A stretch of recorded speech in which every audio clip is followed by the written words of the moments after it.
Gjermania do të intensifikojë përpjekjet për forcimin e kapaciteteve të saj ushtarake dhe për shpejtimin e investimeve në mbrojtje, mes shqetësimeve të vazhdueshme për kërcënimin që sipas Berlinit paraqet Rusia. Kështu deklaroi ministri gjerman i mbrojtjes Boris Pistorius gjatë aktiviteteve të ditës së forcave të armatosura gjermane në Neu-Bimberg.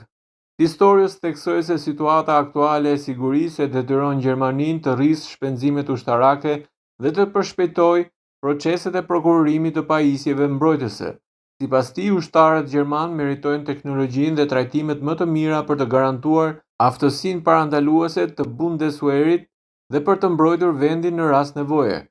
Ministri gjerman nënvizoi gjithashtu se Berlini synon të luajë një rol kyç në forcimin e kapaciteteve të NATO-s në Evropë.